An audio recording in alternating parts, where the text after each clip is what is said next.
This is another episode of Singles Chat, and we are here with our guest co-host, Miss Jacqueline, and we're going to have some fun tonight. We're going to talk about our best and/or worst dates.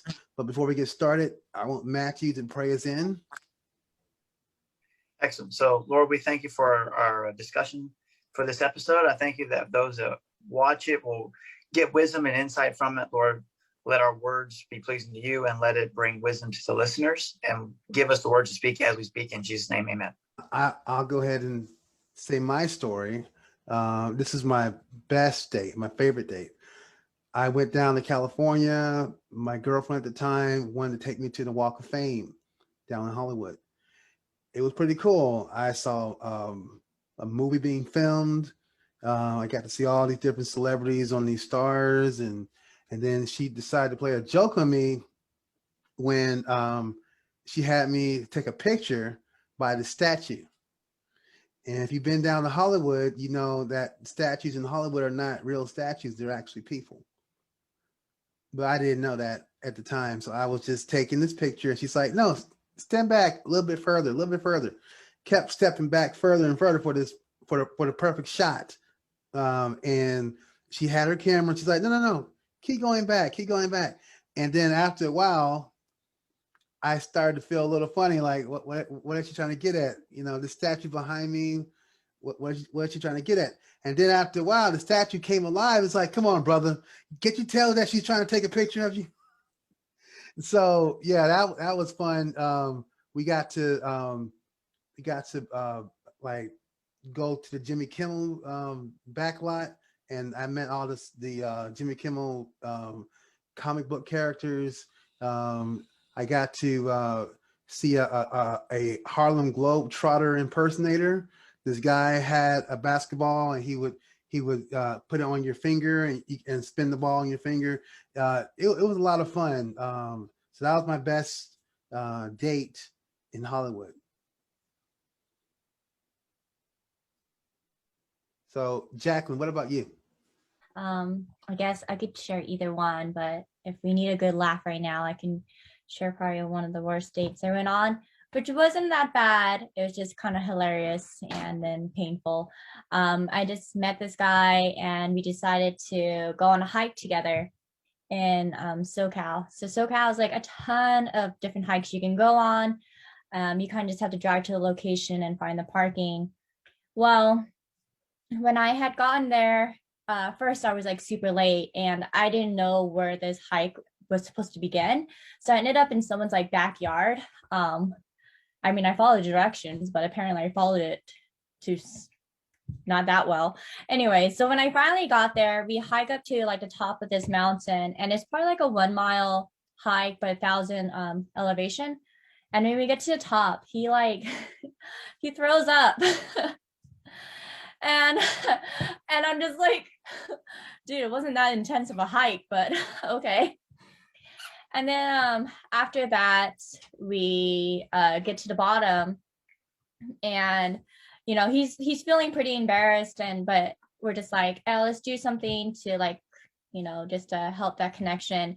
And so we see a basketball court, and I was like, hey, let's go ball it up. You know, I'm super competitive, and so I'm following this trail or taking this trail somewhere to like the basketball court because we see it like out in the distance. And I don't know, I just got like distracted or something and ended up like walking toward like these big old bushes of thorns and like tripping over it. And when I finally get out of like the bushes and everything, he was like, I thought you were just gonna follow me on the trail. I didn't realize you were gonna go that direction. And so here I am trying to play basketball and I'm all like cut up and bleeding. And so because like we just need more pain into like this date, we decided to like to sit down, but apparently we sat down next to like dog poop. So yeah, it wasn't like a horrible date. It was just like one unfortunate event after another. And so I mean, there were like another second try, but yeah, that was it anyways. That's funny, and a lot of funny things in succession. Matthew, Amber, do you guys have any stories to share? Yeah, well, I guess I'll go with the I guess the word, or I don't want to say the worst date, but I'll go with another one. I took a girl out, and it was one of those "you're here to fix me" kind of things. So she just said, "Yep, yeah, I'm here because it's expected for you to fix me." And that's when I realized this is not going to go very well. So it was one of those missionary dating, arranged dates kind of a thing, and was family approved, but was awkward. My family wants you to fix me. Well, I'm sorry, I don't fix people like that. So it just didn't end. And it's a shame because I really thought it's a shame because it was like like too much at once. Because if it wasn't so like forward like that, like if that information wasn't shared, I would have loved to have gotten to know the girl because I thought she was really attractive and I thought there could have been something there. But if you're just going to throw out the whole like you're actually supposed to fix me, that's really not going to go very well. So that was short lived. So yeah, that was I was like, we can't do this. So that's mine. All right, Amber, how about you? I would have to say my best date was in Chicago. I was living in the Chicago area, and my boyfriend came to visit me, and it was nice. We got to walk around downtown Chicago together. We went to Navy Pier, and they actually had like a haunted house there because it was around Halloween time. So we went to a haunted house together. It wasn't scary, but it was so much fun. Um, and it was just nice to be there because Chicago is one of my favorite cities. So we walked around and just ate some of the Chicago style pizza, and people watched, and we just had such a good time. Walked on the Magnificent Mile. It was great.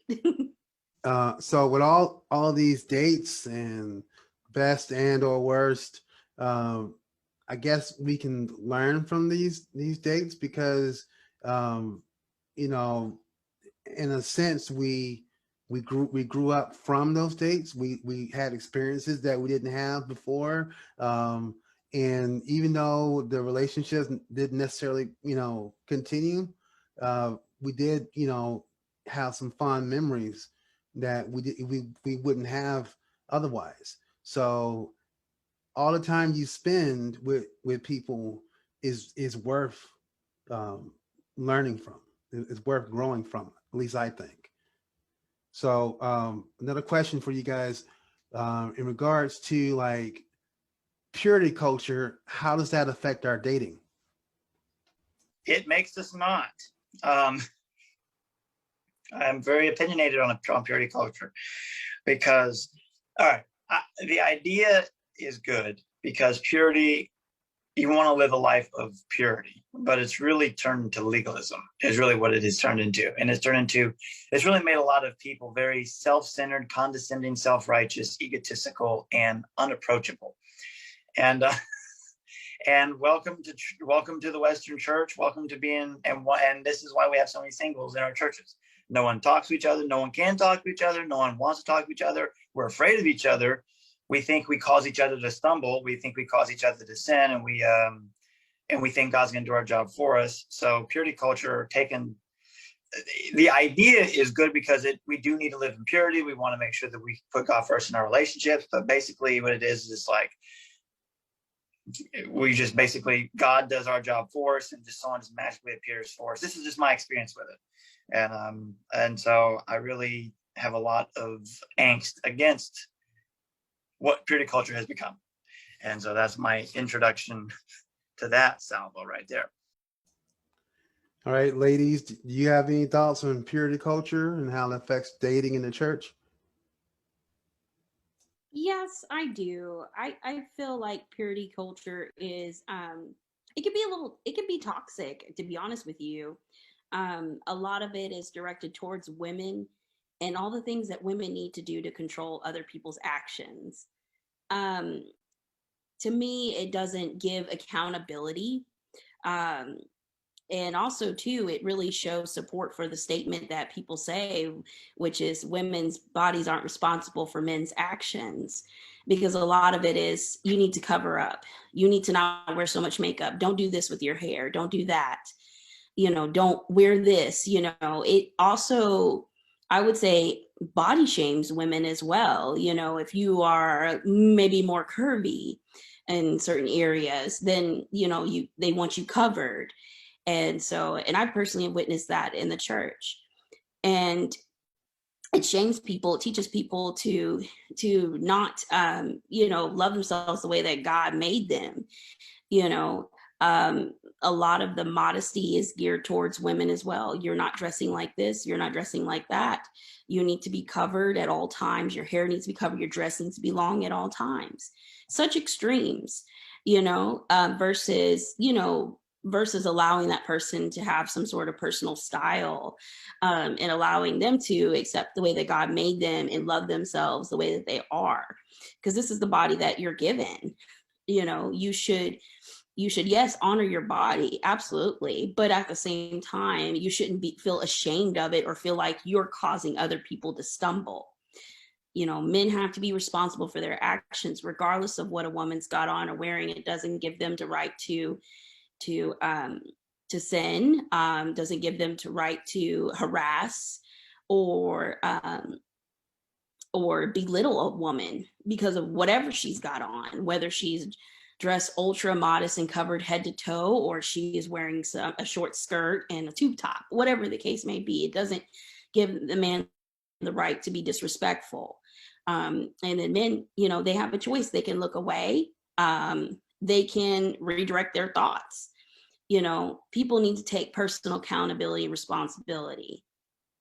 So that's my thoughts on that. I agree very much. I want to add to that real quick. And from a man's perspective, a lot of times it's the don't talk to women, don't approach women. Women are the problem. So we almost kind of have an animosity and fear of women. So coming up in that same purity culture, it's, you have to make sure that you protect women's hearts. So in order to do that, never talk to them, never look at them, never associate with them. Always, view them as a problem. And then we're going to ask why you're still single, even though we've told you never look at them, never talk to them, never associate with them. You can't be friends with them. But yet, since you're never around women, we don't know why you're single. So it's like, it's oxymoronic. So, I mean, like there's that. And then there's the, men get their own shame about, don't lust, but it's basically almost low key, maybe not low key, but I'll just say it low key makes you really distrustful and almost have an animosity towards women because they're your problem, and you can't talk to them, you can't have anything to do with them, and that just adds to another level of irritation. The way I see it is that I feel like in the church, men are taught to allow their wants and desires to be on autopilot. That as far as renewing our mind, as far as respecting women, speaking to women, this shouldn't be something that we as individual men should do. The church should control all that for us, so that we can walk into church and not be distracted, whatever. Instead of living life where people have different ways of dressing, different ways of talking, different ways of just being themselves, and being able to control our own actions instead of having someone do it for us. But that's just my thoughts on that initially. I definitely just feel like it's just fear-based. At the same time too, like how Matthew was saying, it's very legalistic, and like you can almost just like very judgmental. Just growing up in the church too, having to like live a very modest lifestyle up until like even a couple years ago. And I felt like I was always constantly judged. Like I couldn't go to church without being put together. And so it becomes like a wear and tear on you. Like even if you're a part of the ministry, like it takes a huge toll on you. And it kind of like, when you finally leave that culture though, it's like that identity now you can trying to figure yourself out really is can be kind of hard as well because you grew up so like conservative and in this culture. But I definitely think it's very fear-based, very like guilt you into this sort of thing. And yeah, I'm definitely not like a huge fan of it. Um, just because I've obviously live a different lifestyle, or I'm very open to how I dress and what I do now. And like for example, I started showing like I wear jewelry and like, oh, I have a tattoo, and like that was a huge thing for a lot of people. They just didn't know about that. And that, I mean, my tattoo is underneath my arm. It's not even in an inappropriate place, but just that alone was just like so big. And so I think like as a church, as a culture, we shouldn't be in that space where like those things really matter. But unfortunately we kind of are, and I just don't agree with it one bit.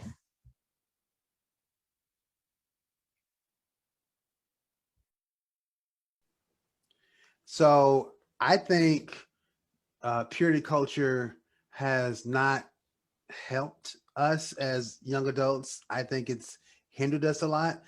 As a matter of fact, I don't think we've gained too much from it, as far as trying to find the people that we want. I mean, in some cases, some people found the people that they want, but in most cases, our list of checks and balances are so high that they've done nothing much more than to keep people away from us. Yeah, I agree. I think we have made a simple process complicated. I mean, we've made because Christians have made dating as complicated as trying to make a two-legged table stand. I mean, this is really ridiculous, because what we have is we have natural desires to find somebody. And what we do in purity culture and in really legalistic ways is, and I'm not saying that we should not live pure lives. I mean, the walking in purity is a great thing. Okay, that I'm not saying we should just go out and just get down with everything. I'm not saying that, but what we've done is we've now made it impossible or practically impossible to have a natural conversation with a member of the opposite sex. We've made it impossible because we're either going to, if we're a woman, we're going to be causing the man to sin just by our being there. If we're a man, we're automatically going to be sinning because we're talking to a woman, because women equate to sin apparently.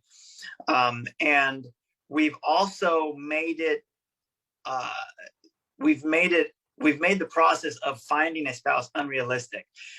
There is no the one. Okay, there is no one person for you. There are a lot of people who could be a good fit for a spouse, but we've got this whole God's going to bring the one to you, and I believed it. And I mean, it was just, it's